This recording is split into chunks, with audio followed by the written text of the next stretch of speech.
نحمده ونصلي على رسوله الكريم أما بعد فأعوذ بالله من الشيطان الرجيم بسم الله الرحمن الرحيم ألف لام ميم ذلك الكتاب لا ريب فيه هدى للمتقين صدق الله العلي العظيم اللهم صل على سيدنا مولانا محمد النبي الأمي وعلى آله وبارك وسلم۔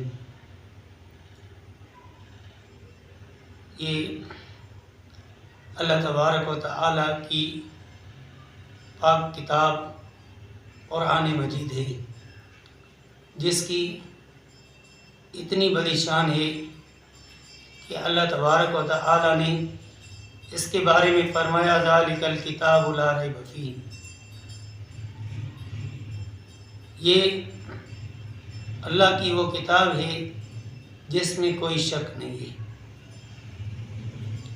تو جس طریقے سے قرآن مجید یہ اللہ کی کتاب ہے، تو اس طریقے سے یہ اللہ کا کلام بھی ہے۔ انبیاء سابقین میں سے حضرت موسیٰ علیہ السلام پر اللہ تبارک و تعالی نے تورات کو نازل فرمایا۔ تورات اللہ کی کتاب تو تھی، لیکن اللہ کا کلام نہیں تھا۔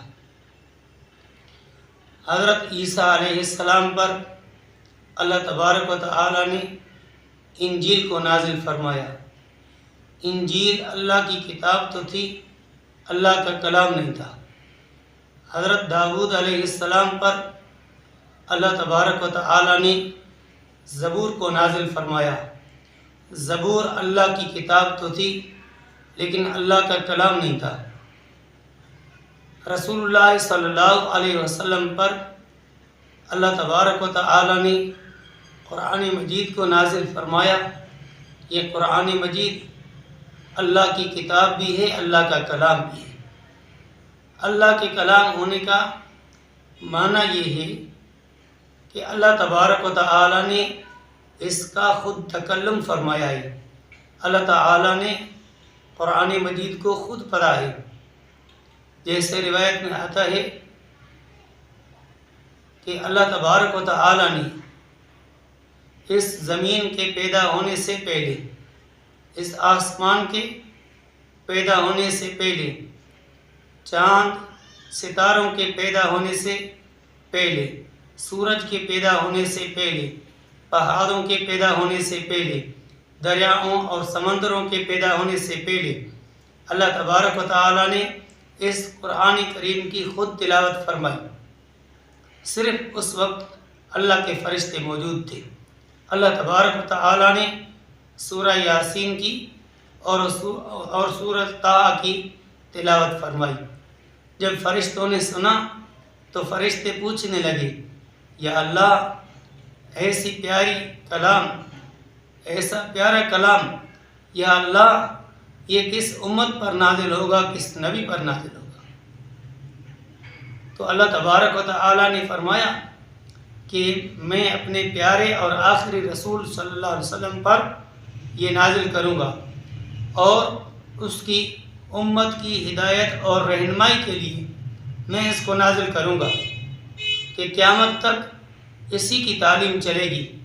اب رسول اللہ صلی اللہ علیہ وسلم کے بعد کوئی نیا رسول نہیں آئے گا، قرآن مجید کے بعد کوئی نئی کتاب نہیں آئے گی۔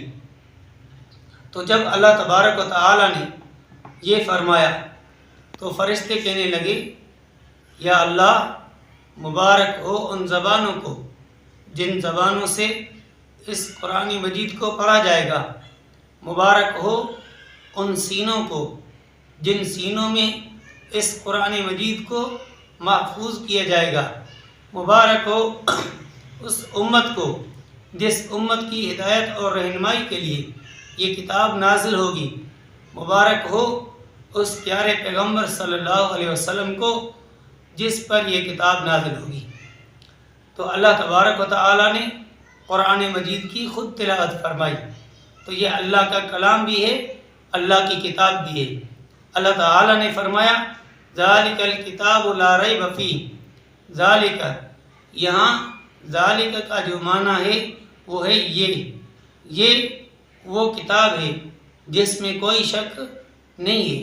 حالانکہ ذالک اسم اشارہ بعید کا ہے، یہ دور والے کے لیے ذالک کا لفظ بولا جاتا ہے، لیکن اس کے علو شان کی وجہ سے، اس کے شان کے بلند ہونے کی وجہ سے اللہ تبارک و تعالیٰ نے ذالک فرمایا کہ قرآن مجید عظیم الشان کتاب ہے۔ ذالک الکتاب، الکتاب بمعنی المکتوب کے، یہ جو قرآن مجید یہ لکھا گیا ہے، جو حضرات صحابہ رضوان اللہ تعالی علیہم اجمعین نے اس قرآن مجید کو جمع کروایا اور اس قرآن مجید کو لکھوایا اور اس کو کتابی شکل دی، تو یہ کتاب لا ریب فی، اس میں کوئی شک نہیں ہے۔